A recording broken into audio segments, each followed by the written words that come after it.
Buenas noches para todos y para todas las personas que estamos hoy. Bueno, bienvenidos a este nuevo encuentro de caos. Hoy vamos a hablar de Albert Einstein y Mileva Maric. No sé muy bien si se pronuncia Maric o Maric, pues no lo tengo como muy claro. En algunas fuentes he visto que se pronuncia Maric, en otras Maric, no sé, entonces llamémosle únicamente Mileva y Albert, o y Einstein, como sea, cualquiera de esas dos, creo que reconocemos a este par de personajes. Entonces, hemos venido manejando como una línea temática, como un orden más o menos cronológico de los personajes. Entonces ya iniciamos con los griegos, pasamos por Hipatia, pasamos por Isaac Newton, por Galileo, por Huygens, por William Herschel y su hermana Caroline. Más recientemente vimos a dos astrónomas muy importantes del siglo pasado, Annie John Cannon y Henrietta Swan Leavitt. Y ahora, siguiendo como esa línea temporal, entre el siglo pasado y antepasado. Y ahora seguimos esa línea temporal con estos dos físicos. Si bien estamos hablando más que todo de personas que han aportado a la astronomía como tal, pues la astronomía estudia el universo y claramente personas que influyen en nuestro entendimiento del universo en general, pues van aquí. La profesión de ellos dos era físicos, al igual que Newton, Galileo, que son más científicos hacia la física, pero igual son cosas que aplican al conocimiento general del universo, de las leyes que gobiernan como todo lo que existe aquí, entonces por eso van incluidos. Claro que sí, en esta lista, y cómo no, la revolución gigante que generó Albert Einstein en el mundo. Entonces, empecemos. Bueno, en los primeros años, nació en Ulm, Alemania. Einstein era un niño que tenía inicialmente tuvo algunos problemas como de aprendizaje, le costó aprender a hablar, aprendió a hablar ya como más bien grandecito. Tenía como algunos problemas de aprendizaje, pero en realidad a la vez era muy brillante en áreas como la matemática y también se destacó en el estudio del latín. Entonces hay como un mito por ahí de que Einstein como que no era muy buen estudiante, y en realidad él era muy buen estudiante, él era como muy aplicado, tenía muy buenas notas, pero era un poco rebelde. Tal vez en sus primeros años no fue tan así, fue un niño más bien tranquilo, pero ya más adolescente sí se le empezó a notar un poco más como esta rebeldía, como este desacato al poder. Era un poco complejo para los profesores porque digamos que no les creía mucho, no les respetaba mucho como la autoridad que tal vez se manejaba en ese momento.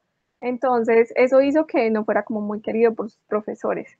Pero él era supremamente estudioso y de hecho empezó a estudiar de forma individual, empezó a estudiar la matemática como desde los 12 años, empezó a estudiarla él solito e incluso como a los 15 años empezó a estudiar cálculo diferencial, que es el cálculo que inició con Newton, pero que se fue nutriendo de los aportes de otros matemáticos y ahora pues en la actualidad tiene un nivel de complejidad mucho mayor, se escribe diferente, pero bueno, él empezó a estudiar el cálculo diferencial como estaba pues como en su época, de manera independiente. Y por suerte tenía tíos que le incentivaban su amor como por la ciencia y por la matemática. Entonces tenía un tío específico que le regalaba libros de ciencia y esto pues generó un gran impacto en Einstein. Incluso hay una historia muy interesante también con respecto a cómo empezó ese amor de Einstein por la ciencia, y cuenta la historia de que su papá le regaló como una brújula, le enseñó una brújula, ¿cierto? Estos instrumentos que sirven para ubicarnos en el espacio, especialmente funcionan en estas latitudes como más bajas, más cercanas al Ecuador, porque apuntan aproximadamente al norte, Ya en latitudes más altas, la desviación como del campo magnético de la Tierra con respecto al norte geográfico, por así decirlo, hace que no sean ya muy precisas esas brújulas, pero acá pues la verdad es que funcionan aproximadamente bien, teniendo en cuenta como esa pequeña desviación. Para él fue algo muy increíble ver esa brújula como tú la movías y seguía apuntando en la misma dirección, ¿cierto? La verdad es que es un efecto como súper bonito de ver y súper extraño, y es que el electromagnetismo es una cosa también muy bonita y muy interesante. Entonces, para él fue muy llamativo ver el funcionamiento de esa brújula, cómo es que tú la giras y sigue apuntando en la misma dirección, qué sentido tiene eso. Es realmente algo muy interesante que le generó a él pues como esa curiosidad, y ya él sería muy aplicado, juicioso, estudiando la matemática. Sin embargo, la rebeldía de él pues era un tema más bien complicado, entonces decidió como presentarse sin haber terminado, no quiso terminar el colegio, no quiso terminar como el bachillerato, porque no creía en las escuelas, no creía como en sus profesores, no creía que fuera como necesario eso. Entonces decidió presentarse al Politécnico. Hay algunas referencias que dicen que se presentó al Politécnico así, sin haberse graduado, y le dijeron que se tenía que graduar primero, entonces le dieron como un tiempo. Hay otras referencias que dicen que le dijeron que lo aceptaron, pero que tenía que esperar como un año para ingresar, una cosa así. En todo caso, más adelante él sí terminó como sí sacó como su título de bachiller alemán, y allí también es cuando empieza sus trámites para, ¿cómo es que se dice eso? Renunciar a su ciudadanía alemana, y quería empezar los trámites para ser un ciudadano suizo.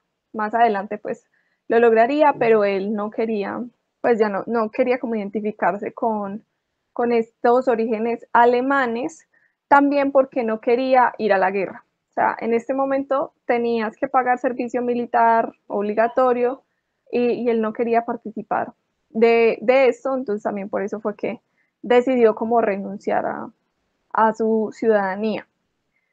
Luego, vamos a hablar un poquitico también de Mileva. Entonces, Mileva también era una niña brillante, y sus padres le incentivaron muchísimo esa curiosidad que tenía. A ellos les gustaba también la música, también le gustaban los idiomas, ella era supremamente aplicada, era muy brillante, y por ello fue que la incentivaron y la apoyaron en su idea de irse a estudiar al Politécnico de Zurich, en donde más adelante se encontraría pues con Einstein. Esta es la Escuela Politécnica de Zurich. Tampoco estoy muy segura si es Zurich o Zurich, la verdad no me acuerdo muy bien cómo es la pronunciación, pero bueno, en todo caso acá, Zurich, sí, bueno, gracias. Entonces, bueno, ambos eran muy brillantes, ella era supremamente aplicada, se le describe su personalidad como más bien como seria, como fría, y probablemente eso tenga que ver también con el ambiente hostil que había en esa época para las mujeres, ¿cierto? Ella era la única mujer que estaba en la clase de Einstein, entonces era muy un reto grande, seguramente, para ella, ser la única mujer, y seguro que tenía que tener un carácter fuerte para lidiar como con las situaciones, porque si bien aún en la actualidad las mujeres a veces se nos subvalora un poco, como que no se confía tanto en las capacidades que podemos tener por ser mujeres. En esa época, pues todavía peor, muchísimo más. En esa época, pues era raro incluso que una mujer estuviera estudiando ciencia. Entonces, fue un reto gigante que ella tuvo que enfrentar para estar estudiando allí, pero fue muy lindo, es muy bonito, y es algo que queda para la historia, el hecho de que sus padres la apoyaran en esto, pues en que tuviera personas en su vida que confiaran en su potencial, y ella era supremamente eh, aplicada. Entonces allí es donde se conoce con Einstein, que él era muy brillante también, pero era un poco más tranquilo, ya era más responsable, él seguía con su actitud pues como rebelde, no se llevaba muy bien con sus profesores, lo que más adelante tendría consecuencias. Pero bueno, entonces en ese momento pues no se llevaba muy bien con los profesores y eso. Y allí fue que se conocieron y empezaron a estudiar juntos, se pasaban horas y horas estudiando juntos, amaban la física y ese amor por la ciencia fue lo que empezó a desatar en ellos como ese gusto mutuo, ese gusto compartido. Y bueno, se gradúa Albert, no se gradúa como en una muy buena situación, dado que no se lleva muy bien con los profesores, no termina o no saca, no sé cómo funcionaba en la época, la verdad, las universidades, pero según eso, como que en el momento en el que se gradúa, no sacó como el doctorado ni nada, como con sus otros compañeros, entonces no tenía como muy buenas oportunidades laborales y los profesores como que en esa época, o bueno, incluso creo que todavía se necesitan cartas de recomendación para trabajar en cualquier academia. Y en ese momento, pues como él no se llevaba bien con sus profesores, las cartas de recomendación pues como que no eran una opción, no eran una opción para él. Entonces, se graduó y no tenía como mucha opción. También ocurre algo y es que terminando pues como su carrera, al parecer Mileva queda en embarazo y se devuelve a la casa de sus padres, en donde al parecer tiene a su hijo o hija, creo que era una niña, y no se sabe muy bien aquí qué es lo que pasa con esta niña. O sea, se cree que hay como dos opciones, dos teorías, o una es que la dieron en adopción, u otra es que posiblemente se murió muy pequeñita, o sea, se murió de bebé, pues que era algo también muy común en la época, como lo hemos hablado aquí también cuando hablamos de la historia de Newton y esto, era muy común que los bebés se murieran en esa época porque pues la medicina no era muy avanzada, cualquier infección puede matar a un niño, pues así a un niño tan pequeñito que todavía pues no tiene como buenas defensas en su cuerpo, es muy probable que esto es lo que hubiera pasado, no sabemos mucho al respecto. Queda siempre la duda de qué fue lo que pasó como con esa niña. Entonces, bueno, ese es como el primer hijo de la pareja y como que debido a esta situación también es una parte medio borrosa de la historia. Algunas personas dicen que Mileva no presentó el examen final para graduarse. Otras fuentes dicen que Mileva sí lo presentó y lo perdió y lo presentó incluso una segunda vez y lo perdió y como que hasta ahí le llegó su sueño de ser científica. Y lo que sí sabemos es que no se graduó. O sea, no sabemos específicamente si perdió el examen o si no lo realizó, pero sí sabemos es que no se graduó como tal. O sea, ella no obtuvo su título de física, aunque creo que oficialmente se dice físico, pero pues ya, eso creo que no es tan relevante, pero bueno, en todo caso, no se graduó.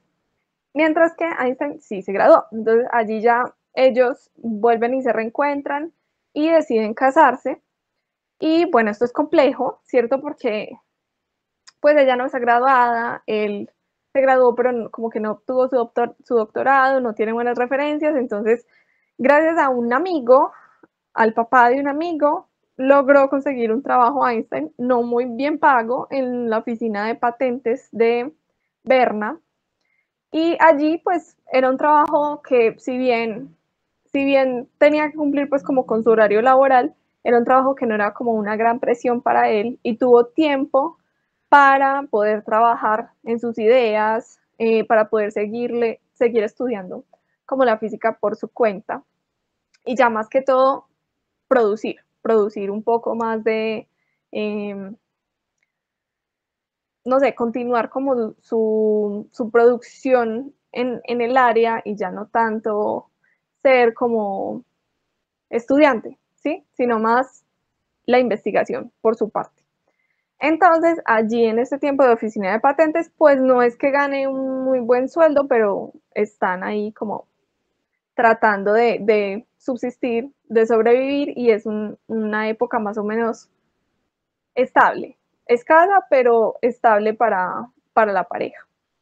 Entonces, allí empieza el llamado Annus Mirabilis, o el año maravilloso o milagroso de Einstein.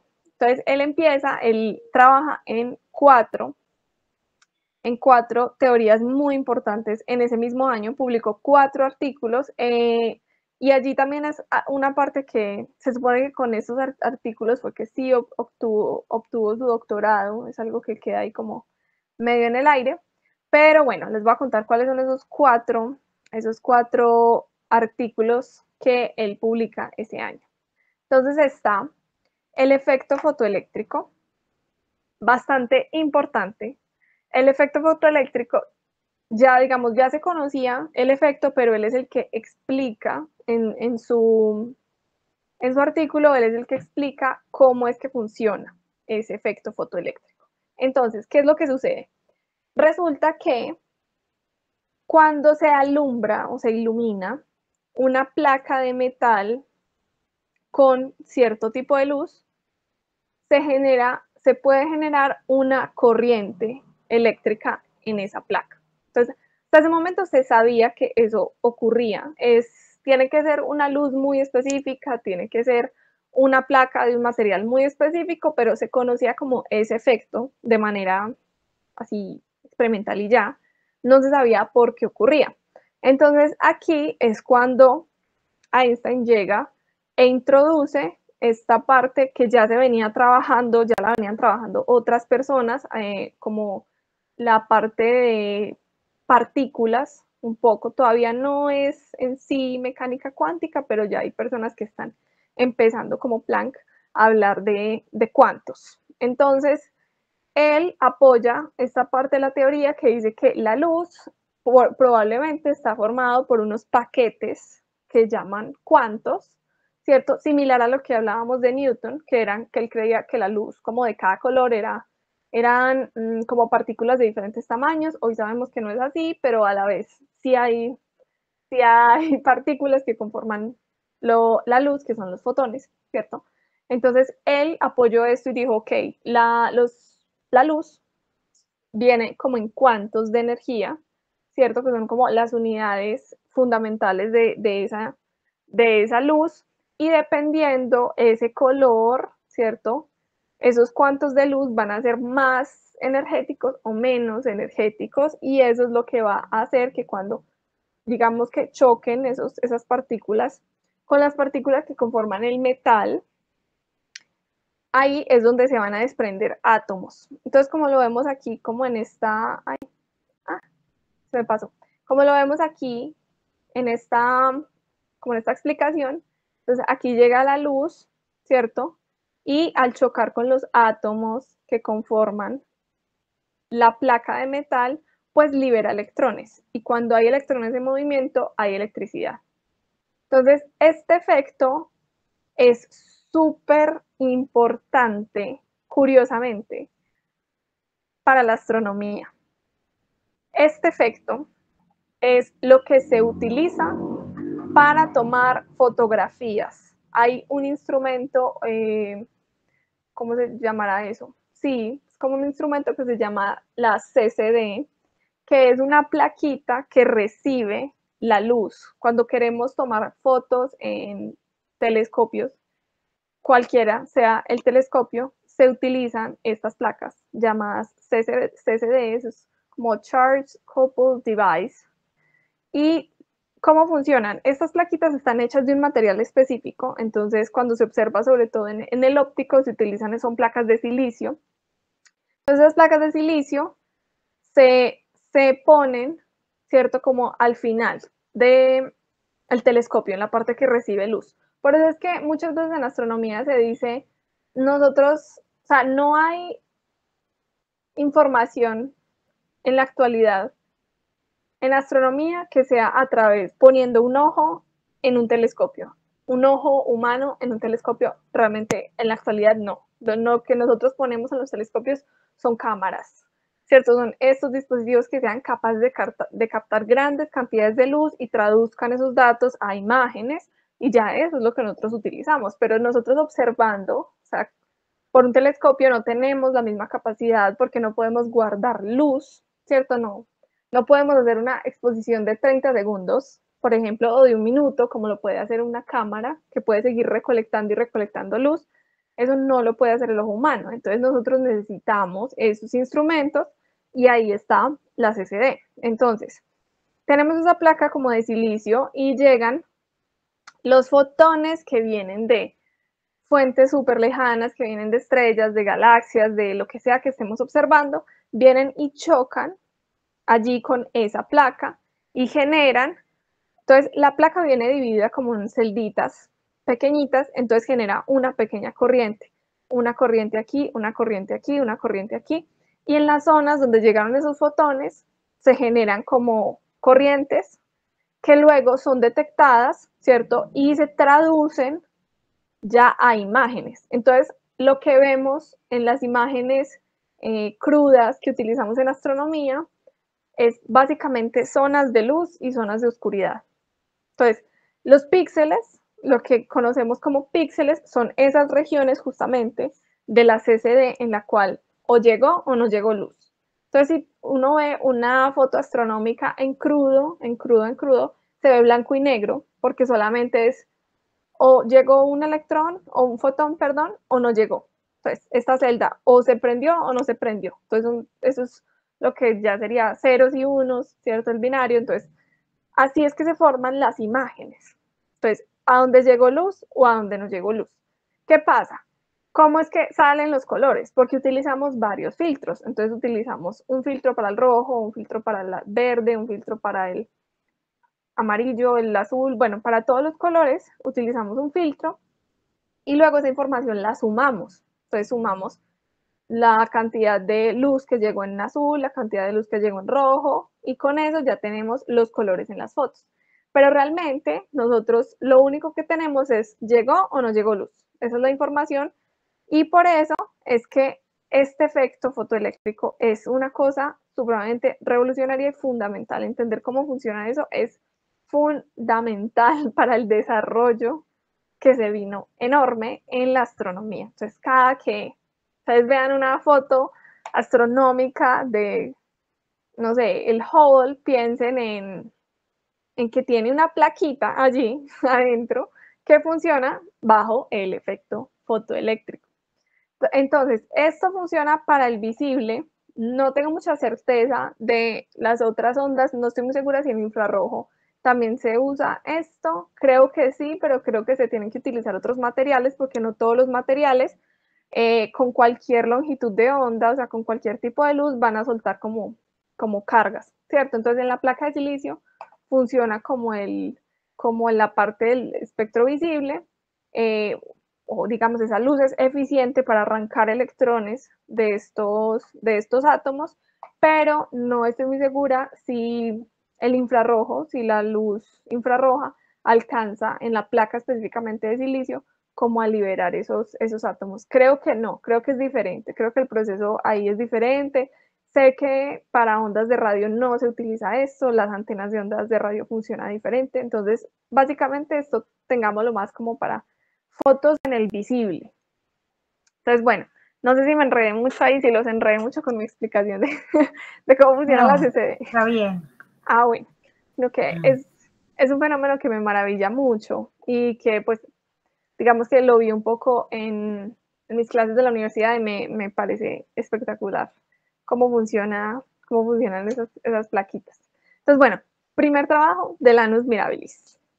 Ahora, segundo trabajo, el movimiento browniano. Entonces, esto es otra ganancia para las teorías que se están desarrollando alrededor de los átomos, alrededor de este mundo microscópico, o ni siquiera es microscópico, es menos que microscópico.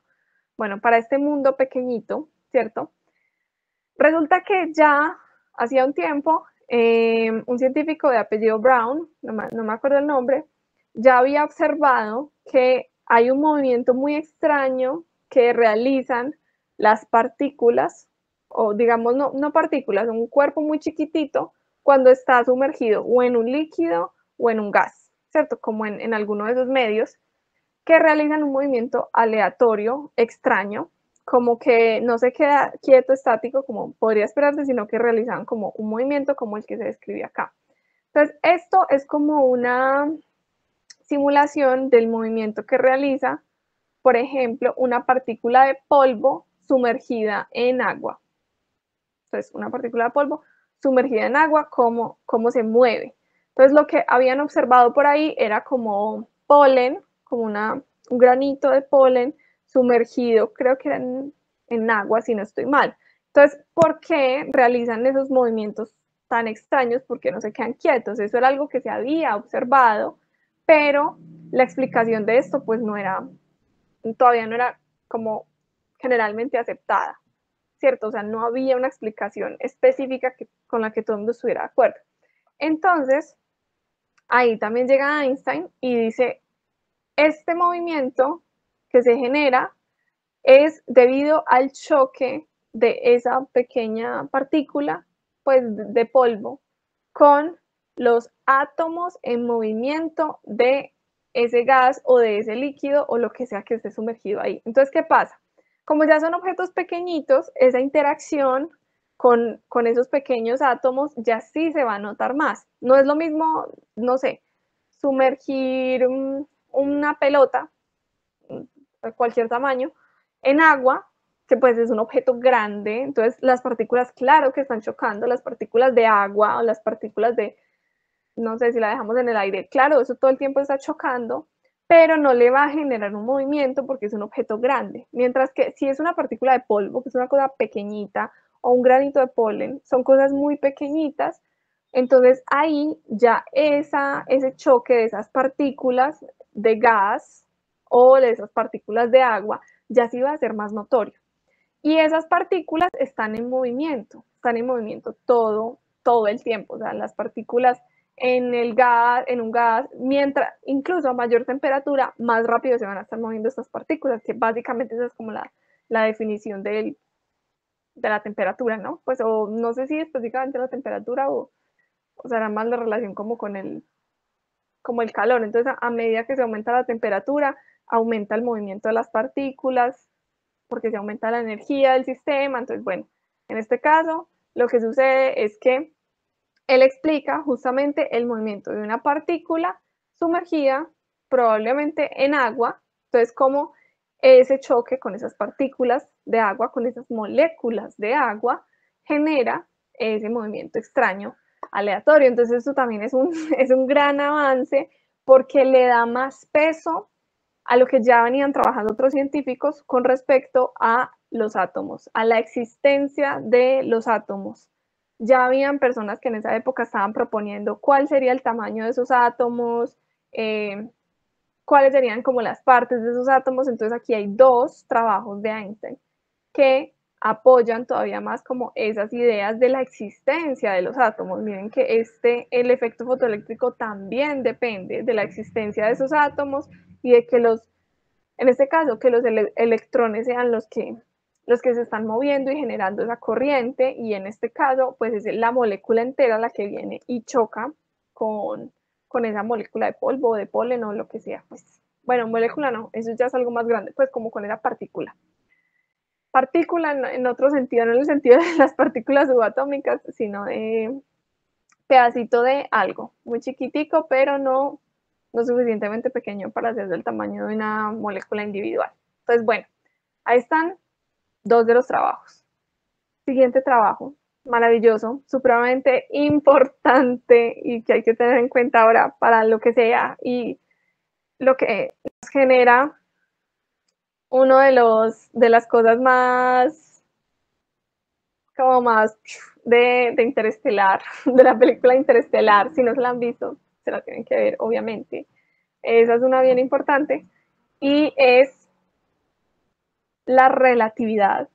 Esta es la primera, es relatividad especial porque funciona únicamente bajo casos muy ideales. Entonces, la relatividad especial únicamente aplica a casos en el que se tiene lo que se llama ¿cómo es? Un marco de referencia inercial. Es decir, o lo que sea la partícula, la persona, el vehículo, lo que sea, se está moviendo con velocidad constante, o está quieta. Solo manejamos esos dos tipos de movimiento, no manejamos aceleración. Y la aceleración obviamente es una constante en la realidad. La aceleración que, por ejemplo, la aceleración de la gravedad, ¿cierto? La velocidad con la que cae un objeto cuando yo lo suelto y cae al piso tiene una aceleración debida a la gravedad. Entonces es como un caso súper ideal como para hacer experimentos mentales, pero de hecho es muy, muy importante. Es súper importante tenerla en cuenta porque pues de vez en cuando sí ocurren estos sucesos de velocidad constante. Entonces, ahora sí, ya habiendo dicho como para qué casos aplica, ¿qué es en sí la relatividad especial? Este es un paso muy importante. Resulta que nosotros vivimos en tres dimensiones, ¿sí? Tenemos tres dimensiones. Tenemos alto, largo, ancho, o sea, somos objetos o cuerpos como en esas tres dimensiones, ¿sí? Tenemos una altura, tenemos un largo, un ancho, por donde sea que se nos quiera medir, pero son como esas tres dimensiones. Entonces, si lo ponemos como en matemática, como en los planos cartesianos, entonces tenemos como arriba, izquierda, derecha, pues, o arriba, izquierda, derecha y adelante, atrás, más bien, creo que así tiene más sentido. Entonces, es como si fuera una dirección, esa analogía me gusta, es una dirección.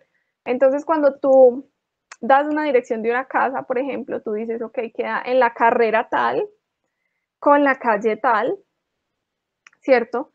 Y ya hay un número designado, pues, referente a la distancia a la carrera o calle que esté más cercana, y de ahí ya dices hacia arriba, ¿cierto? Entonces, no sé, es un edificio, entonces es el piso 3 o es el piso 4, entonces ahí tenemos esas tres dimensiones, en la dirección tenemos justamente las tres dimensiones a las que nos referimos, pero resulta que hay otra dimensión, y esa dimensión es el tiempo.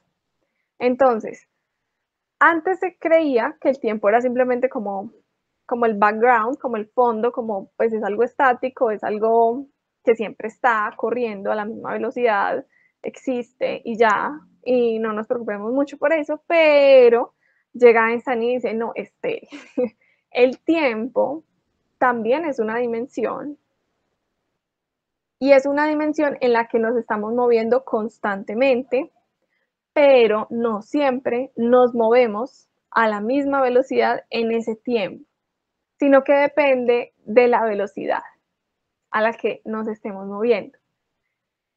Y esto es algo muy raro, ¿cierto? Porque ahí es donde dice el tiempo es relativo. El tiempo es relativo a la persona, objeto, cuerpo, lo que sea, que se esté moviendo. Entonces, de acuerdo a esto, cada persona, cada cuerpo, cada lo que sea, tiene una velocidad, perdón, un tiempo diferente, dependiendo de la velocidad a la que se esté moviendo. Y esto es muy, muy extraño. Y pueden hacer todas las preguntas que quieran aquí porque es un tema complejo, pero también es muy lindo.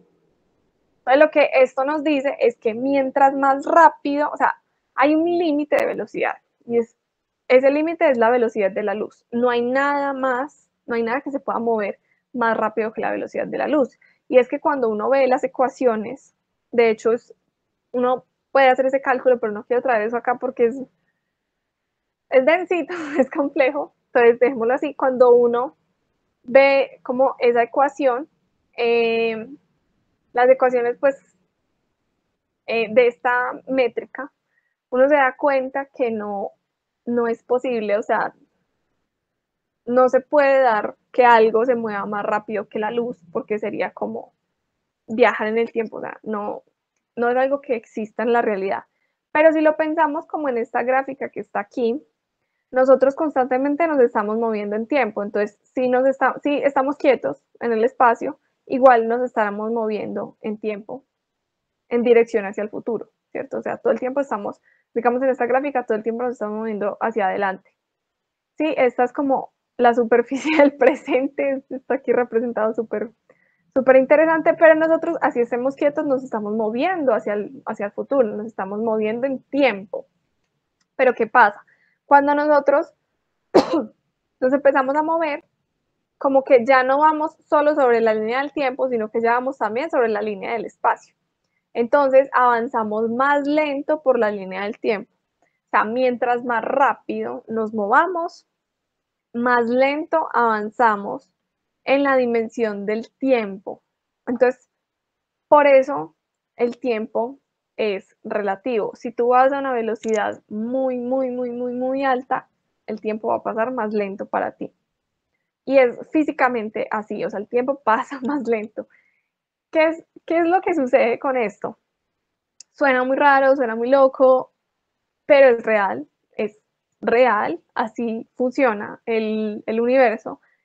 Y el tema con esto es que no lo percibimos constantemente en la realidad porque, pues en el día a día, no lo presentimos porque es un cambio muy pequeñito. O sea, es un cambio en los, no sé, en una milésima de segundo, literalmente nosotros no tenemos la capacidad de sentir eso, de tener como esa diferencia, ¿cierto? De sentir esa diferencia en el tiempo. Entonces no lo notamos. Pero cuando se utilizan relojes muy precisos, relojes atómicos, por ejemplo, sí se puede notar esa diferencia. Entonces, si tú coges y te llevas, dejas un reloj en la Tierra y te llevas un reloj y lo llevas por todo el mundo o viajas mucho tiempo y vuelves, vas a ver que ese reloj que viajó mucho tiempo está atrasado con respecto al reloj que ya está, pues que está aquí en la Tierra quieto. ¿Cuál es la implicación que esto tiene? Porque suena como, ay, bueno, sí, súper loco, muy interesante que eso ocurra, pero pues eso no afecta la vida cotidiana y no, la vida cotidiana no la afecta, pero lo que sí afecta, muy importante en astronomía, lo que sí afecta son las misiones espaciales, por ejemplo. Entonces, estas son Ah, cosas que tenemos que tener presentes. Cuéntame. yo te iba a preguntar, entonces en el espacio, no, ya vas a llegar pues a ese tema, en el espacio, ¿cómo funciona? Eso. Lo que pasa es que ¿En la hay, luna o en las misiones? Sí. Bueno, sí, explica ya. Pero sí, aquí en la Tierra funciona así como me estás diciendo, pero en el espacio. en el espacio, ahí es donde entra otra variable que fue la que él se tomó un muy buen tiempo en agregar, y es que el tiempo también cambia de acuerdo a la gravedad, ¿cierto? O sea, a la deformación del espacio-tiempo que genera un cuerpo masivo, como el Sol o como la Tierra o lo que sea. Entonces, el tiempo para una persona en la Tierra es diferente que el tiempo para una persona en la Luna, que el tiempo para una persona en Marte, por ejemplo. Es diferente por estar sujeto como a una o estar inmerso en una curvatura espaciotemporal diferente, generada por el cuerpo en el que uno está parado, o sea, la Tierra, ¿cierto? Esto no lo voy a mencionar aquí específicamente, es porque esto era algo que él no resolvió en este momento. O sea, esta parte con la gravedad es lo que él hace después. Pero aquí en este momento de la relatividad especial, él no había resuelto todavía el tema de la gravedad. ¿Cierto? Él tenía como su relatividad especial, que es simplemente como la diferencia del tiempo, el tiempo es relativo. O sea, no es simplemente, es una cosa súper compleja, pero él solo lo trabaja como en estos casos ideales porque justamente no, todavía no le da la matemática para meter la gravedad, para meter la aceleración. Más adelante, cuando lo mete, es que viene ese tema de la gravedad, el lugar donde tú estés parado, también cambia ese sistema de referencia.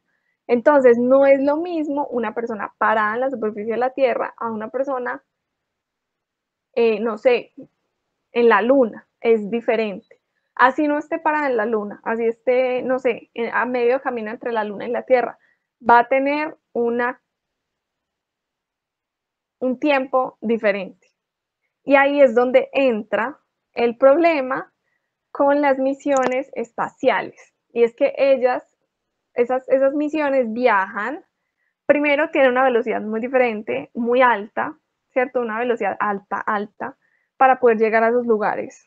A donde llegan, a Júpiter, a Marte, al planeta que tú quieras, tienen que ir a velocidades muy altas. Entonces, solo esa pequeña variable ya va a generar un cambio, que es importante.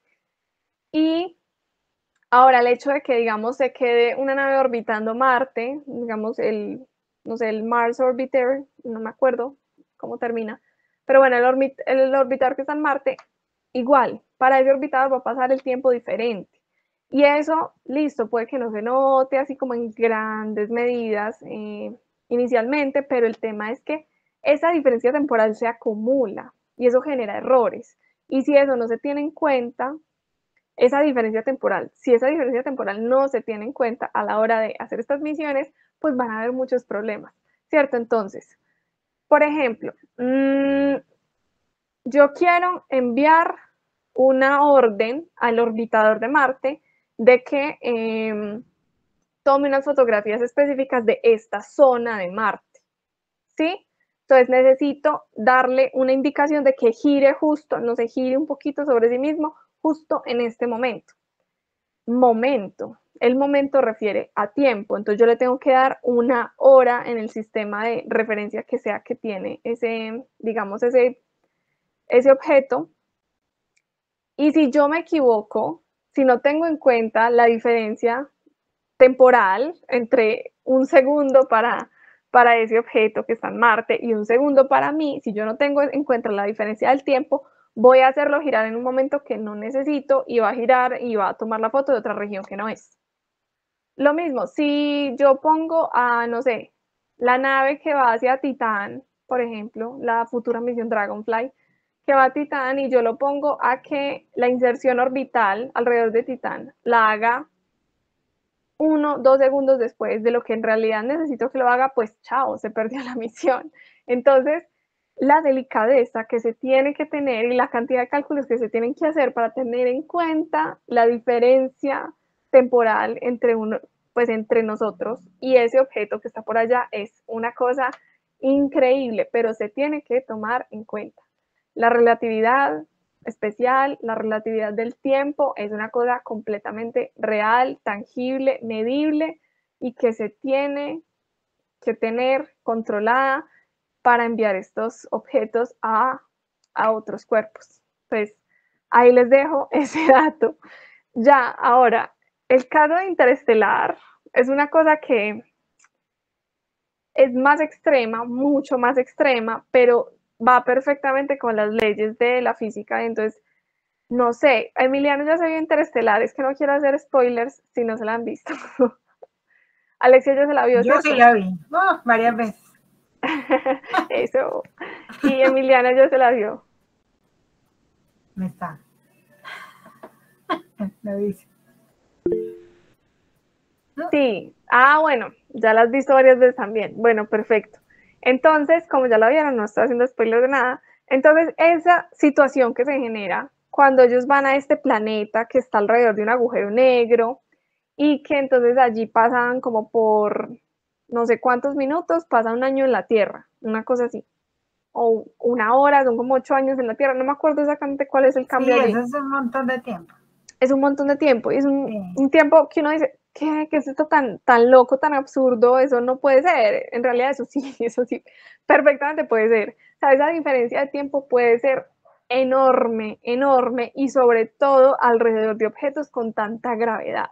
Entonces, no es por el hecho en sí de que sea un agujero negro, o sea, podrías, bueno, o sí por el hecho de que sea un agujero negro, pero porque tiene mucha masa, ¿cierto? Pero en realidad lo que importa allí es esa deformación espaciotemporal tan grande que genera ese agujero negro de la masa que sea que tiene, que no sé si la menciona en la película, que genera una deformación tan grande en el espacio-tiempo que hace que el tiempo allá pase mucho más lento, mientras que acá en la Tierra va a seguir pasando al ritmo determinado por la gravedad de nuestro planeta, que va a ser mucho menor.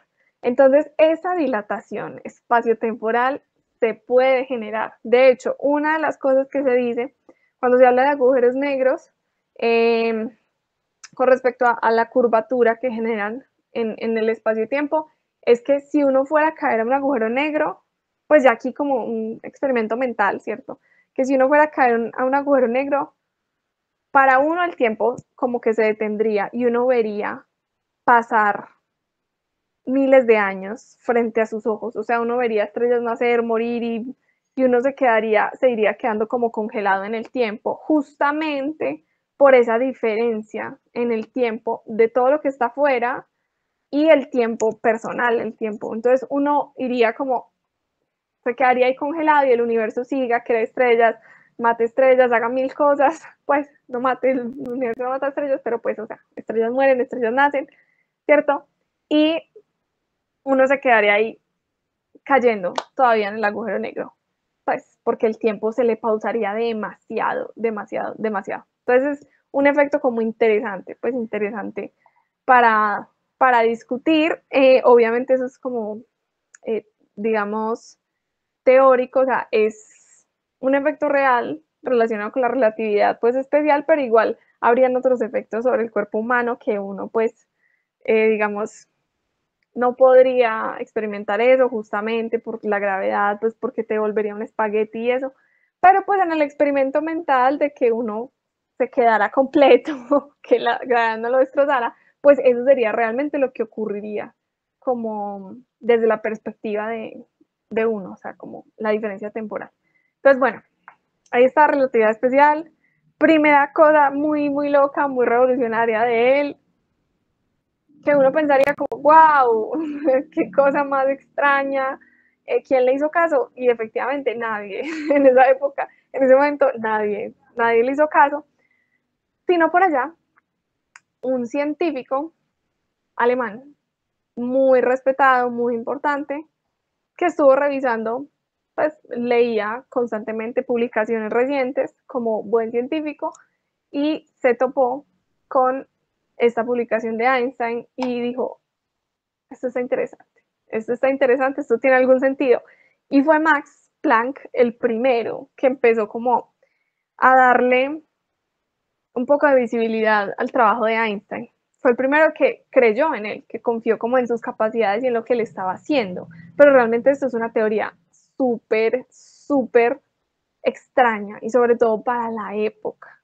Entonces pensemos por un segundo, si en este momento todavía para uno es complejo, imaginemos en ese momento, o sea, 1900, no sé, la primera década de 1900, si no estoy mal, sí, 1905, eso fue 1905, por Dios, o sea, debía ser una cosa extremadamente descabellada para la mayoría de las personas, pero esta es no sé, como lo más importante de Einstein era que era, no lo más importante, pero de las cosas que le permitieran, de las habilidades o de las capacidades que él tenía que le permitieran ser tan influyente, tan importante, y es esa capacidad de romper con lo establecido, pues de ir y decir, no, pues a mí no me parece que esto sea así y yo te propongo esto otro y funciona y es perfecto. Y esta es la hora que seguimos comprobando cosas predichas por la teoría especial,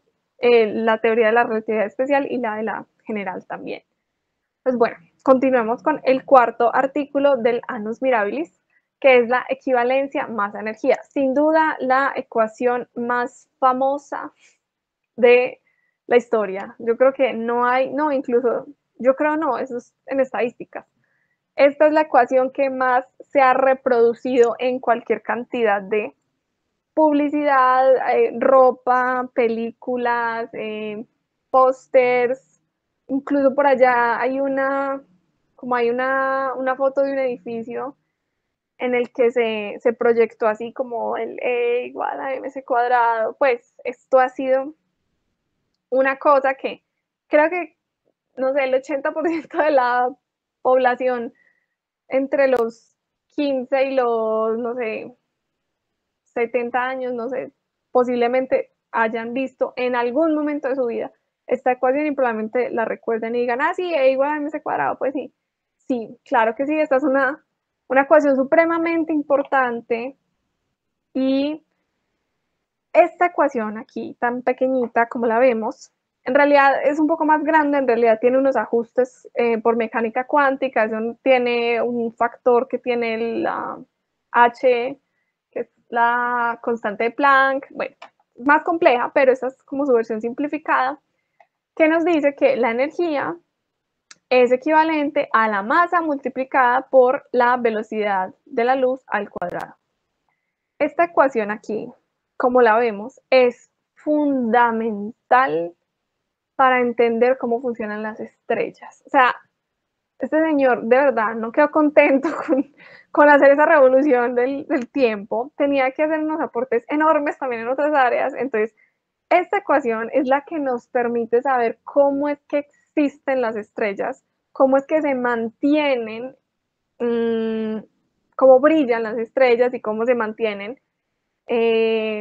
brillando por tanto tiempo, cómo producen esa energía. Y es claro, con la masa, ¿cierto? Entonces, esta ecuación es fundamental, fundamental, fundamental para entender la fusión que ocurre en el interior de las estrellas. Es una cosa hermosa, hermosa y maravillosa, que claro, en ese momento también de gran ayuda para los astrónomos, porque, ok, ya habían teorías de por qué las estrellas brillaban, ya habían algunas teorías, pero sin duda este aporte de esta relación, la equivalencia masa-energía, fue algo que dio mucho más luz hacia qué es lo que mantiene a las estrellas por tanto tiempo. De hecho, hay un cálculo que uno puede hacer con la masa del Sol y obtener como el tiempo que va a vivir, o bueno, que va a estar el Sol en esa fase, de acuerdo con su masa, y le da a uno la edad del Sol. Pues le da a uno, si no estoy mal, o la edad del Sol o el tiempo que va a estar el Sol en su fase de enana amarilla. Entonces es una cosa súper loca, es una ecuación muy, muy bonita, muy importante y claramente la más famosa, pues de las más famosas.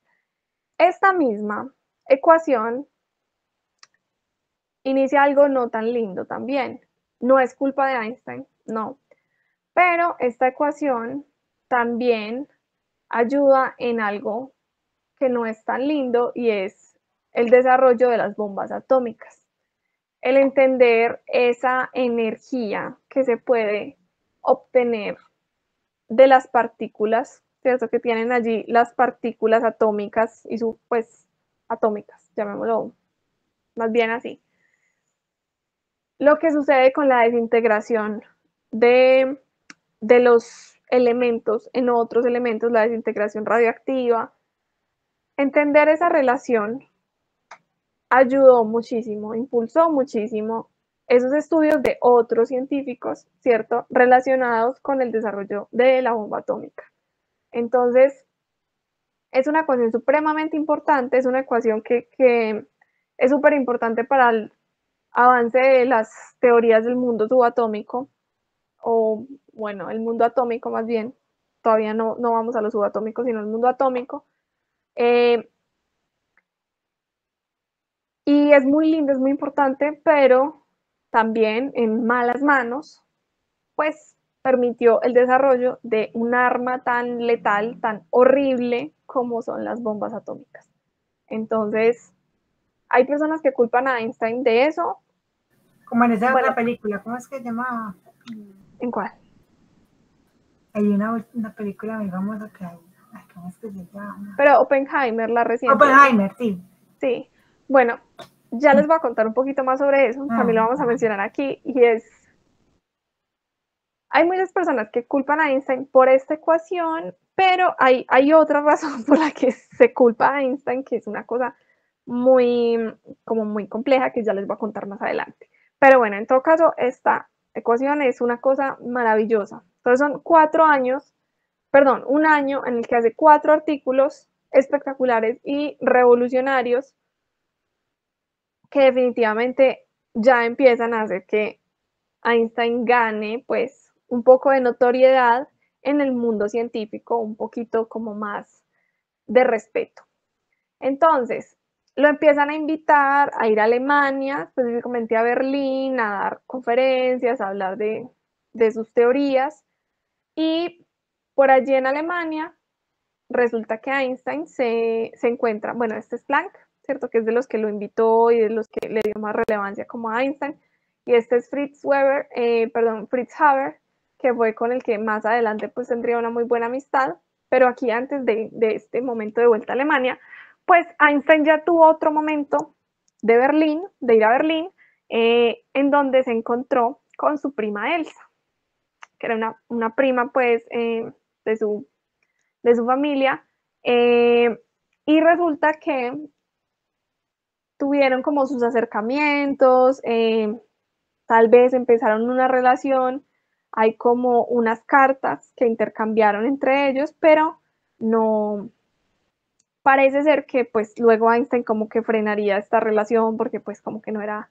adecuada, él estaba casado y toda la cosa, pero pues se dio ese primer acercamiento pues ahí como entre ellos, y luego pues Einstein después de como esas conferencias y eso, regresa nuevamente a su hogar en Berna, en Suiza.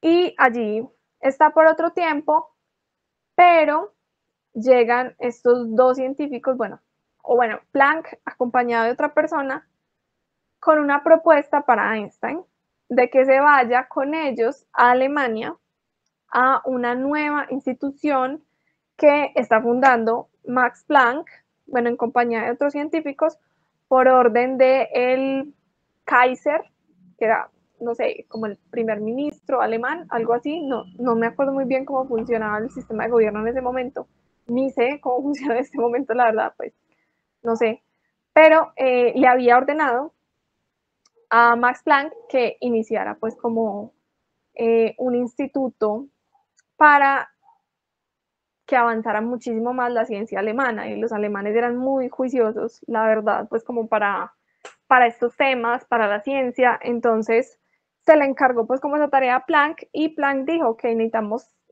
caras nuevas, necesitamos captar un poco más atención, porque con la atención vienen también los recursos, y allí fue donde Planck dijo, ok, llamemos a Einstein y vamos por él y lo convencemos. Entonces se fueron por él literalmente hasta Suiza, hablaron con él, le hicieron la propuesta y él se lo pensó un momento y luego dijo, sí, vámonos para Alemania, y se fue con su familia para Alemania. En este momento ya tenían 2 hijos. Ya Mileva estaba encargada de sus 2 hijos y, por estar hablando de todas estas cosas de física, olvidé mencionar que hay un dilema también con respecto a específicamente la relatividad especial, con cuál fue el aporte de Mileva en ese, como en ese artículo o en general en esos primeros artículos que desarrolló Einstein, porque hay cartas entre ellos en los que mencionan nuestro trabajo. Hay una carta en la que Mileva le dice a su padre que están trabajando muy duro en una nueva teoría que va a hacer mundialmente famoso a Einstein. Entonces, es curioso pues como estas referencias a nuestro trabajo y eso en cartas, pero no está el nombre de Mileva por ningún lado en ninguno de los artículos de Einstein. Entonces no se sabe si fue un caso más en el que simplemente él no la quiso incluir. Hay otras referencias que dicen que ella no le importaba el reconocimiento, que ella solo quería hacer ciencia y no le importaba si su nombre estaba o no estaba.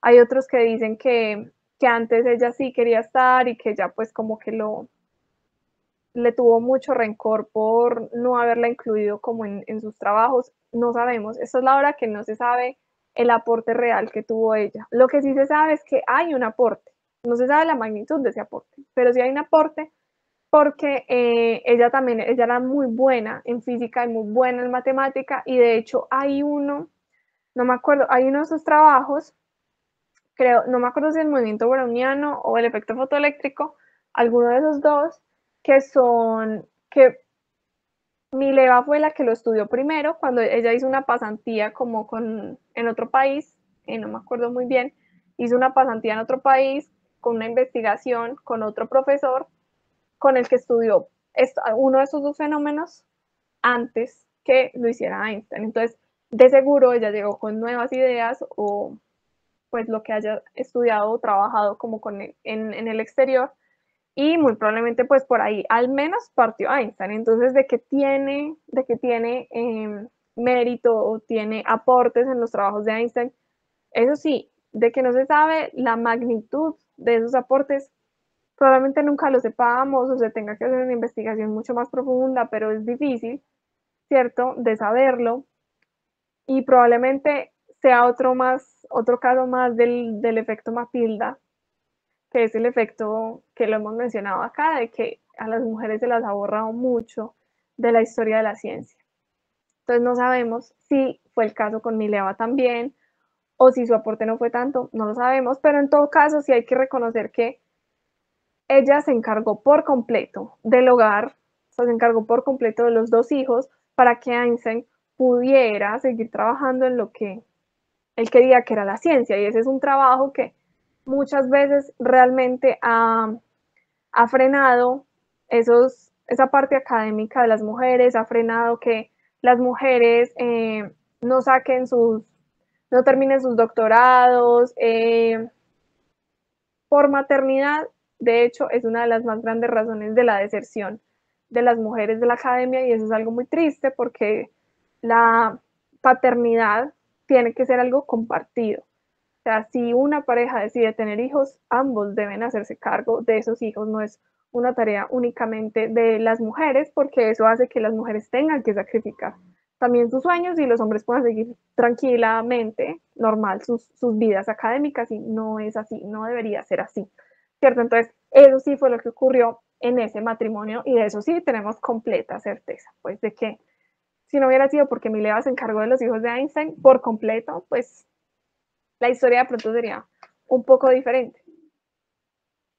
Entonces vuelven a Alemania, pues vuelve Einstein, Mileva va a Alemania con él, lo acompaña con sus hijos, y empiezan a trabajar en este nuevo instituto fundado por Max Planck y los otros científicos de la época, que aquí está Fritz, que se vuelve súper amigo de Einstein, y entonces él empieza a trabajar pues contento porque ya no tiene ni siquiera que dar clases obligatoriamente, sino que puede dedicarse al 100% a su investigación, entonces tiene mucho más tiempo para su investigación, le va mejor en esa parte, pero el matrimonio de Albert y Mileva empieza a verse como un peligro.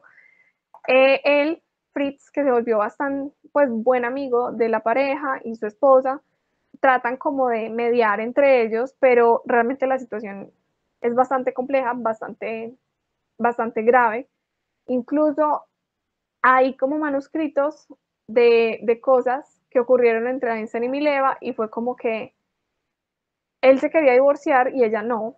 Entonces él le hizo firmar como un acuerdo a Mileva, súper explotador, súper terrible, de cómo tenían que comportarse para, pues como para que siguieran legalmente casados. Entonces él le dijo que no lo podía, o sea, que no lo podía molestar mientras él estuviera como en su estudio, en sus horas de trabajo, que le tenía que llevar sus comidas, o sea, prácticamente la sirvienta, que no le podía pedir absolutamente nada de cariño, de lo que sea, no le podía pedir nada de eso. Entonces, básicamente, él le puso esas condiciones a ella para que siguieran, pues si ella quería seguir como ante la sociedad casados, pero realmente como que internamente el matrimonio pues ya estaba por completo, o sea, ya ellos estaban por completo separados, y él le hizo como esas exigencias a ella, y ella inicialmente las aceptó, pero luego ya como que la situación se volvió muy insostenible,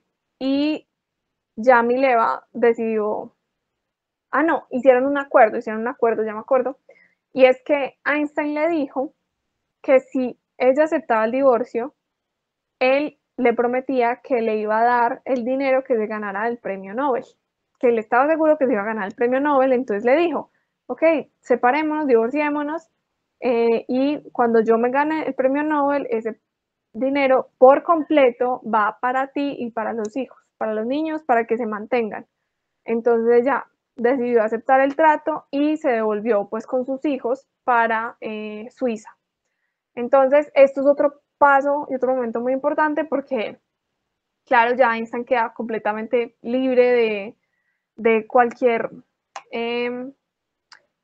como que cualquier deber familiar o algo así, ya solamente pues tiene que sostenerse al mismo y puede seguir estudiando. Y Mileva le toca irse con problemas económicos para Suiza e incluso le tocó trabajar como dando clases particulares de física y de matemáticas porque pues no tenía mucho más y sobre todo para una mujer en la época pues muy complejo. Y eso fue un momento pues que a mí me parece complejo, triste y es como ese lado oscuro que no se menciona tanto de Einstein, ¿cierto? Siempre lo vemos como hay maravilloso, un genio completo, carismático, la foto de, con la lengua así afuera, bueno, esas cosas chéveres, pero resulta que también era una persona un poco compleja en ese nivel emocional, sobre todo el trato que tuvo con Mileva y el trato que tuvo también con sus hijos, porque pues los abandonó por completo, realmente. Más adelante a su hijo,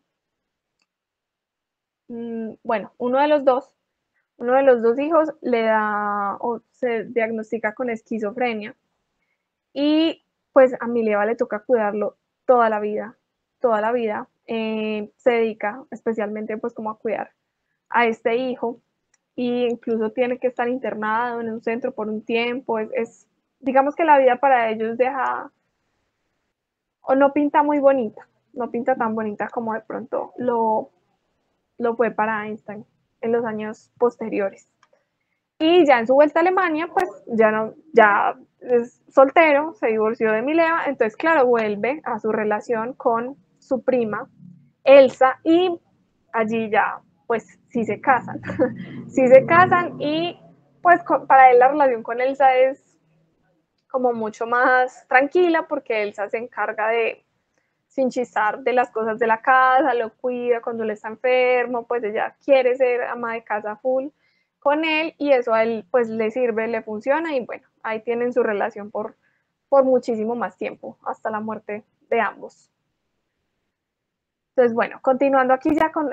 ah, bueno, aquí estaba la parte del divorcio. Entonces Mileva se va con sus dos hijos. Entonces estos son los dos niños del matrimonio.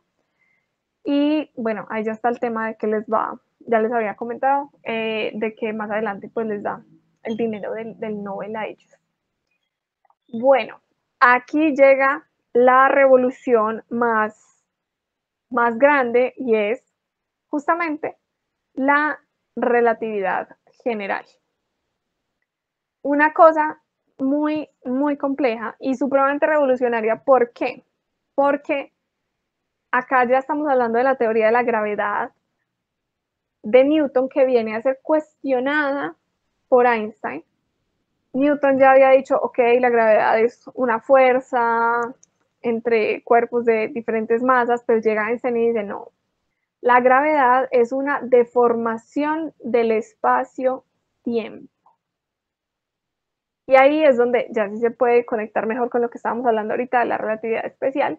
Cierto que él tenía que generalizar esa relatividad especial para los casos en los que hubiera aceleración, como lo hay en la vida real y como lo hay en como lo hay alrededor de los objetos con masa, o sea, todo, bueno, pero los objetos con más masa es más notoria, como el Sol o la Tierra o lo que sea, ¿cierto? Entonces, esta deformación genera que cualquier cuerpo que esté cercano tenga una aceleración en su movimiento, ¿sí? Entonces, esa aceleración era lo que él no podía explicar antes y por eso tuvo que estudiar mucho más tiempo, tuvo que trabajarle mucho más tiempo a esta, a esta teoría e incluso un matemático por allá casi se le adelanta en los cálculos, en la solución de los cálculos que él tenía planteados. Pero bueno, ahora sí, esta teoría es una cosa completamente loca y es una cosa que genera un revuelo impresionante, pero impresionante en el mundo de la ciencia porque es como, pues cómo vienes y cuestionas a uno de los científicos más grandes, que es Isaac Newton, cómo llegas y tumbas esa teoría. No, o sea, la gente estaba anonadada, era como no se puede, se creó una ola también de rechazo hacia esta propuesta de la relatividad general, pero pues él igual siguió trabajando en su relatividad general. Y todo funcionaba muy bien matemáticamente, pero tenía que comprobarse de manera experimental. No hay nada que funcione si no tiene su comprobación experimental. Tú puedes salir con las teorías que quieras con respecto a lo que sea, pero tiene que haber una prueba definitiva que tú digas, ok, no, definitivamente funciona esta teoría, apliquémosla y probémosla 200.000 veces más para asegurarnos de que sí funciona. Entonces, la relatividad general, bueno, plantea eso, sí, que la masa curva el espacio-tiempo y eso es la gravedad.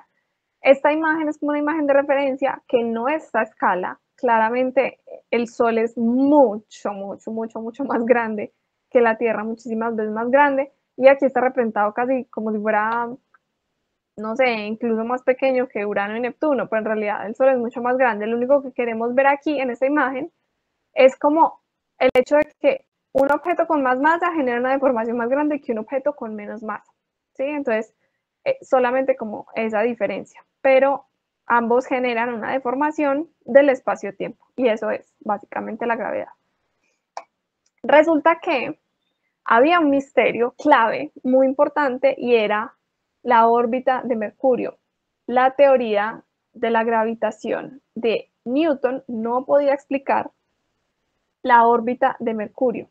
Y es que Mercurio tiene algo que se llama como una precesión y es que él orbita al Sol, pero como que se va moviendo, esa órbita va cambiando, como la muestran acá, va generando así, como si fuera una florecita en esa órbita y todavía con la de Newton no se sabía muy bien por qué era.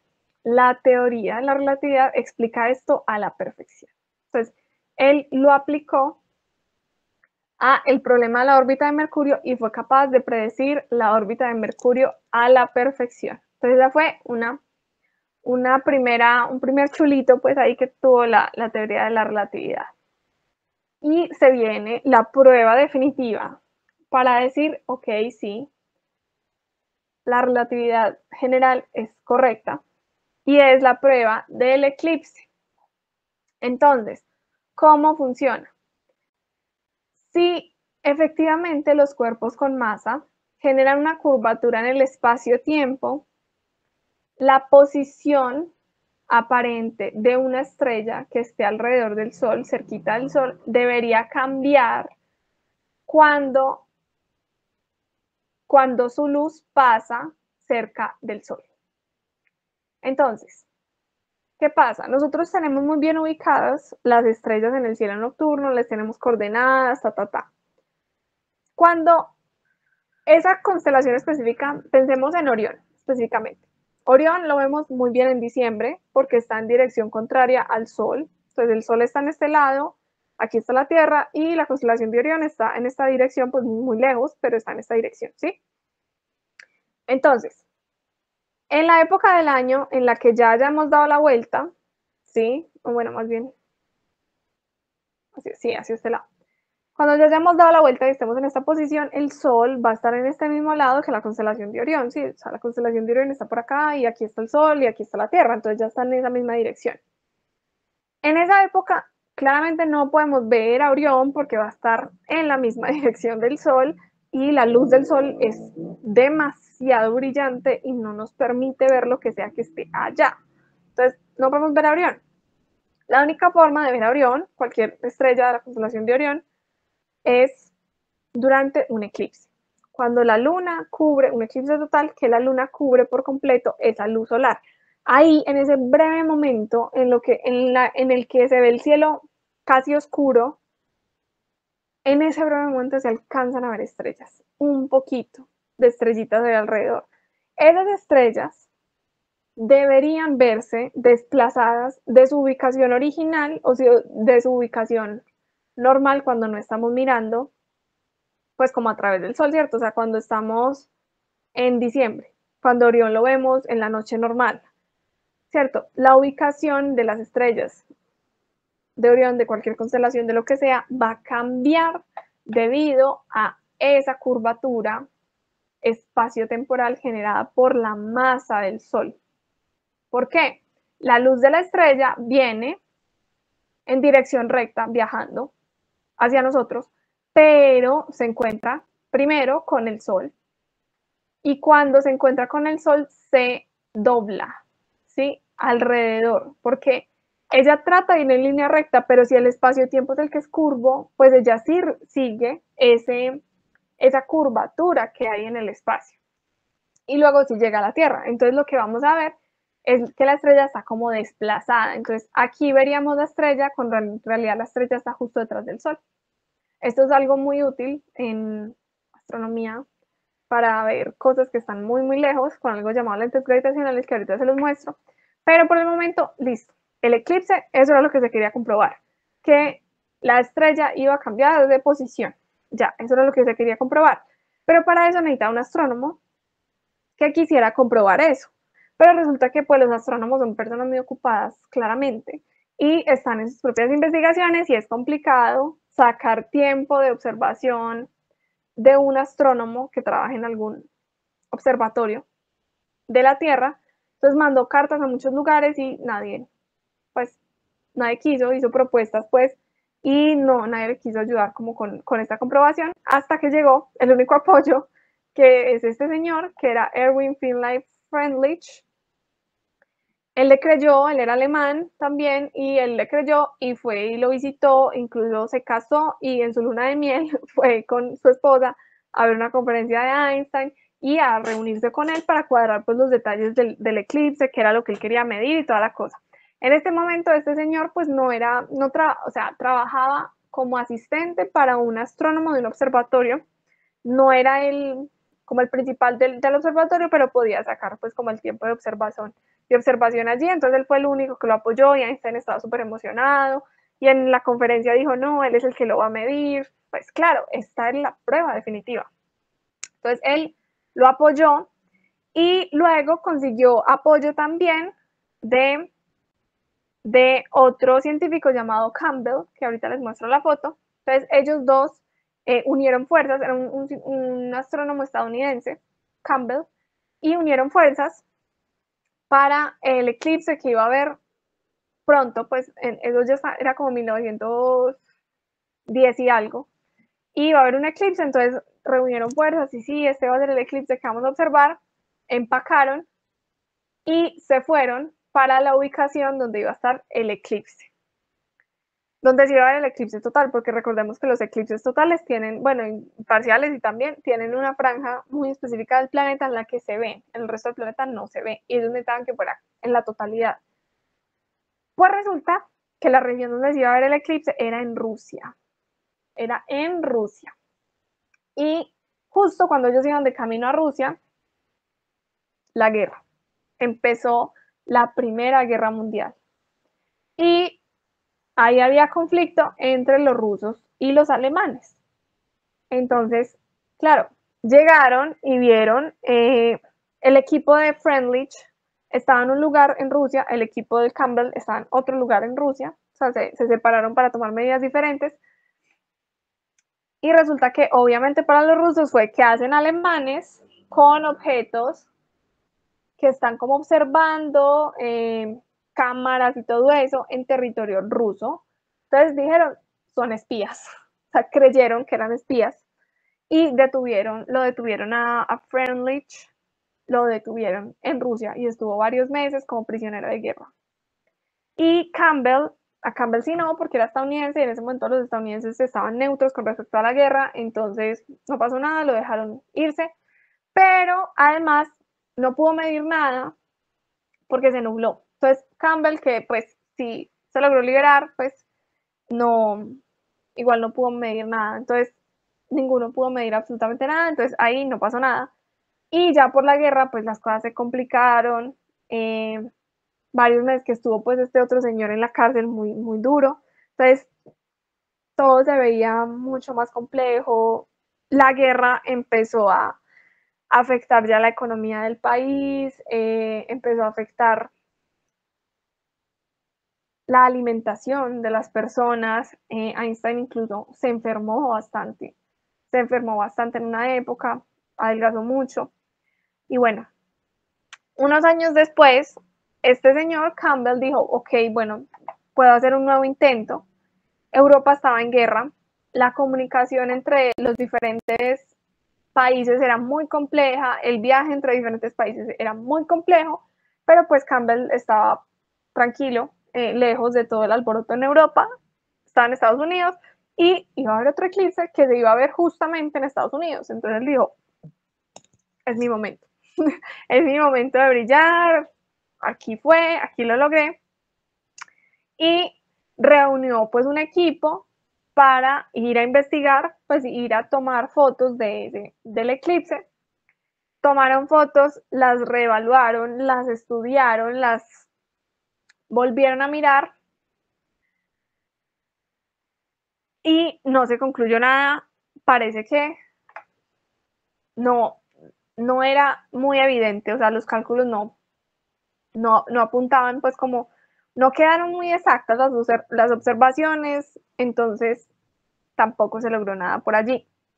Luego había otro eclipse y en este momento es que ya entra este señor Arthur Eddington, que era en inglés, si no estoy mal, que él también creía, él era pacifista y él creía en la colaboración pues internacional, igual que Einstein, que era pacifista, entonces iban como en sintonía la forma de pensar, ellos no apoyaban la guerra y aunque entre esos dos países pues igual siempre también había tensión, si no estoy mal, ellos trataban de tener como comunicación y Arthur dijo, ok, yo voy a ponerme la meta de medir ese, pues de tratar de medir esa desviación de las estrellas.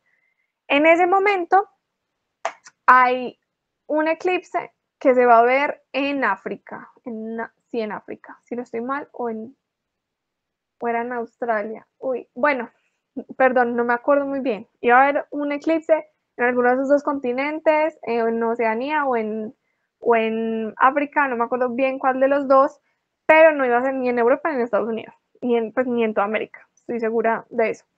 Entonces, ya ambos, no era Australia, ya me acordé, sí, era Australia. Entonces, ambos, Campbell y Arthur Eddington, viajaron a tomar medidas e incluso más personas fueron, otros astrónomos en otras regiones de Australia, todo el mundo se dividió pues en regiones de Australia a tratar de tomarle foto a ese bendito eclipse.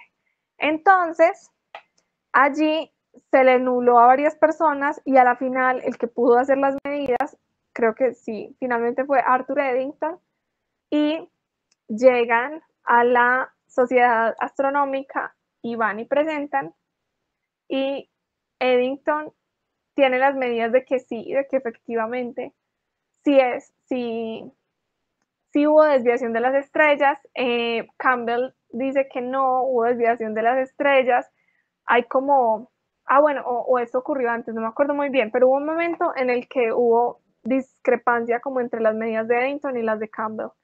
Creo que en Australia es que se resuelve el tema y finalmente se mide como que sí, finalmente sí hay una desviación de las estrellas y por fin se comprueba la bendita relatividad general utilizando un eclipse, creo que es 1919, y bueno, eso es como una explicación. Más bien una placa de las que se tenían en ese momento, claro, porque hay que entender que en ese momento no se tenían CCDs, no se tenía la tecnología que se tiene en este momento, se tenían eran placas, unas placas fotográficas que registraban las cosas, era como así, como que quedan como en el color inverso. Y lo que se tenía que registrar era justamente el cambio de la posición de una estrella, que era una cosita mínima, súper chiquitica. Tocaba hacer una muy buena medición, pero se logró comprobar. Entonces, ya después, Einstein se gana el Nobel, pero había gran recelo en todo el mundo con respecto a esa teoría de la relatividad, así se hubiera comprobado y fue todo un revuelo y ahí fue que se volvió súper famoso, pero no todo el mundo estaba contento. Entonces el Nobel sí se lo dieron, pero se lo dieron fue por el efecto fotoeléctrico, no por la relatividad general, que fue en realidad su mayor aporte. No, se lo dieron por el efecto fotoeléctrico, pero le dieron el Nobel. Pues claro, le dieron el Nobel y él cumplió su promesa y le dio el dinero a Mileva y a sus niños, y Mileva se cree que compró como un edificio o algo así, como un lugar donde habían varios apartamentos y los alquiló y con eso pues como que pudo vivir unos años, pero no le fue muy bien tampoco económicamente con esto. Pero bueno, al menos Einstein pues en esa parte cumplió como su promesa de darle todo. Hay personas que dicen que tal vez él le dio el Nobel a Mileva justamente como reconocimiento de sus aportes, así no lo hubiera reconocido de manera pues como escrita o algo así. Esa es una teoría, pero hay otras personas que dicen que no, que realmente el Nobel fue solo como para lograr el tema del divorcio. Entonces, bueno, pues el Nobel, el darle el Nobel, todo el premio económico pues del Nobel a Mileva. Aquí ya se viene pues la fama mundial y ya se viene todo el revuelo del científico y ya todo lo que hoy en día conocemos de Einstein, del típico científico despeinado y toda la cosa, pues él se volvió todo un personaje, se fue a hacer una gira por todo el mundo, cual rockstar, mejor dicho, él fue el que puso como en el ojo de la opinión mundial la ciencia, ¿cierto? O sea, la ciencia siempre ha sido importante, claro que sí, pero él le dio como ese toque de esa famita de celebridad, pues que no se tenía antes. Entonces, incluso la revista Time lo nombró persona del siglo, o sea, la persona más importante del siglo entero. Y bueno, esa es una foto bien conocida de él, que sacando la lengua y, mejor dicho, esa la encuentran en camisetas, en vasos, en pósters, en todo lado. Tristemente se viene la Segunda Guerra Mundial y ya sabemos lo que implica la Segunda Guerra Mundial. Einstein es judío, que vive en Alemania, y obviamente es el momento en el que empieza el odio por los judíos e incluso por la ciencia judía, como ellos le llamaban. Y algunos científicos alemanes empezaron a estar realmente también como en contra de la ciencia hecha por personas judías. Entonces fue una época muy difícil, el rechazo hacia los judíos era una cosa que se fue volviendo pues cada vez más pesada, sabemos en qué terminó eso, sabemos en la masacre tan terrible que hizo, pues el genocidio que hizo Hitler pues a la población judía. Entonces claramente ni su fama internacional, ni, no sé, ni su gran trabajo como científico le daban pues como un pase a Einstein para no caer en estas situaciones de la guerra. Y tiene que emigrar de su país, se tiene que ir y allí es donde se va a Estados Unidos y ya tiene una vida pues mucho más tranquila en Estados Unidos. Allí se va a la Universidad de Princeton, si no estoy mal, y ya puede vivir como mucho más tranquilo, solicita la nacionalidad, le dan la nacionalidad estadounidense. Y bueno, ya sabemos en qué culmina el tema de la Segunda Guerra Mundial, una situación pues muy horrible, muy desastrosa, y muchos acuerdos internacionales que también derivan en problemáticas que tenemos hoy en día, pero no voy a ahondar en eso. Más adelante sucede algo muy importante y es que Alemania está avanzando mucho en el tema del desarrollo de la bomba atómica. Entonces tiene grandes mentes, tiene grandes científicos. De hecho, un dato importante es que uno de los científicos que se unió a esto fue justamente, bueno, o a esto no, fue a la Primera Guerra, perdón, fue a la Primera Guerra fue el Fritz Haber, se unió a la Primera Guerra Mundial, pues él fue incluso general, incluso, no sé si general o un cargo pues más alto en el, ¿cómo se dice eso? Un cargo más alto, un cargo militar más alto pues. Y había muchos científicos que se unieron pues como a esta horrible causa de la Alemania nazi y se generó una gran preocupación en Estados Unidos con respecto a pues adelantarse a los alemanes en la creación de la bomba atómica. Y allí es cuando Oppenheimer, que es este que está aquí en la foto, pues va a donde Einstein a solicitar su apoyo para la creación, para que Estados Unidos se adelante en la creación de la bomba atómica, para poder igualar fuerzas con Alemania. Y ahí es donde viene el tema de la bomba atómica. Y es que Einstein firma también la carta en la que le piden al presidente de ese momento que empiecen a apoyar económicamente para crear pues como la primera bomba atómica, y allí pues viene todo el tema con Oppenheimer, que se ve en la película Oppenheimer, y claro, se empieza a trabajar en el conocido Proyecto Manhattan. Einstein no trabaja ahí, Einstein lo único que hizo fue firmar también como esa petición al presidente, y allí es que se empieza la creación de la bomba atómica por parte de Estados Unidos. Y se logra, efectivamente se logra, y bueno, ya sabemos que tuvo unos resultados muy, muy terribles cuando se usó sobre Hiroshima y Nagasaki.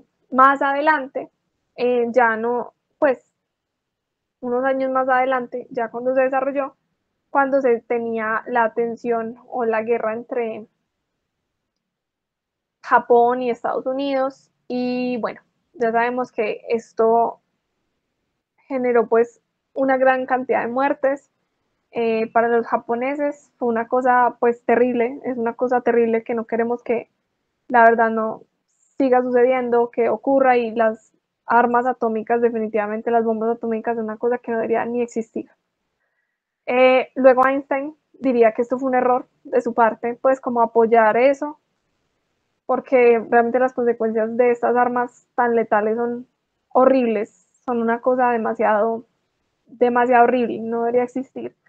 Y él más adelante pues como que se arrepiente de esta situación, de haber apoyado como esa causa en ese momento, porque igual él siempre fue pacifista y dijo, pues la verdad, de la guerra no se saca nada bueno, y es completamente cierto. Hay un dato por ahí importante, y es que él apoyó tanto a la población judía y apoyó tanto pues como la causa de judíos, de los judíos, que le ofrecieron ser el segundo presidente, algo así, de Israel. Pues después de fundado el Estado de Israel, que fue algo, que fue un acuerdo, ¿cierto?, entre las naciones después de la Segunda Guerra Mundial, que fue un acuerdo de generar ese Estado, Israel, para los judíos, que bueno, en realidad utilizaron un terreno que ya estaba ocupado, que ya pertenecía a las personas de Palestina. Bueno, ya es algo que derivan los conflictos que tenemos en la actualidad, pero bueno, él dio tanto su apoyo a los judíos que le ofrecieron ser presidente de Israel. Entonces, él obviamente no, pues no aceptó, no quiso, pero ahí está pues como ese dato de que se le ofreciera. Bueno, ahí Mileva había muerto ya unos años antes de todos estos sucesos. Ella murió pues no tan joven, pero tampoco pues de la edad de Einstein. Einstein murió un poco más adulto, y ella murió por un accidente cerebrovascular. Y años después moriría Einstein, y él se murió de un aneurisma de aorta abdominal. Entonces como también una situación un poco similar de la circulación. Creo que también es generado por un coágulo, la verdad no estoy muy segura, o algo similar, pero bueno, ambos murieron pues como por causas del sistema circulatorio. A Mileva también se le dieron honores, muy pocos, la verdad, muy pocos, tristemente, pero bueno, por acá está un busto en la Universidad de Novi Sad, en Serbia, que ya es de Serbia, y aquí también está un sello serbio, pues como en honor a Mileva, que son muy poquitos los honores así. Para Einstein sí hay varios honores, claro. Entonces está el einstenio, que es un elemento químico. Está el convenio de la suma de Einstein, que con esto sufro este semestre en física matemática, que es una forma de escribir las sumatorias en matemáticas. Hay objetos en su honor o cosas en su honor, como el anillo de Einstein, que se refiere a lo que les mencionaba ahorita, los lentes gravitacionales, cuando la curvatura espacial genera que la luz que está detrás se curve tanto que incluso genera pues como estos efectos así. Entonces, un anillo de Einstein es cuando se curva algo, un objeto que está pues detrás de otro objeto por la gravedad del primero y genera así como un efecto de anillo. Entonces a eso se le llama porque claro, él fue el que descubrió pues esa curvatura, entonces ahí tiene su anillo de Einstein, un cráter lunar, claro, claro que sí. En su honor, todas las personas que hemos hablado aquí, casi todas tienen un cráter lunar. Hay un asteroide, siempre también hay un asteroide, pues Mileva no tiene tristemente, pero él sí, pues tiene su cráter y su asteroide. Y hay una nave de carga también de la ESA que lleva su nombre en honor a Einstein. Y ya, muchas gracias. Perdón que me extendí un montón, pero es que la historia de Einstein es una cosa bastante, pues hay mucho por hablar. De hecho, muchas cosas me quedarán por fuera, pero esto es un resumen, lo más resumido que pude de la vida de Einstein y los trabajos y Mileva. No, muy interesante toda la historia. Y para leer más, ¿dónde? Sí, esta vez utilicé este libro, que es muy pequeño, pues de hecho no sé de dónde lo saqué, la verdad. Yo sé que lo leí de adolescente, pero no sé de dónde lo saqué, que es como una biografía cortica de Einstein.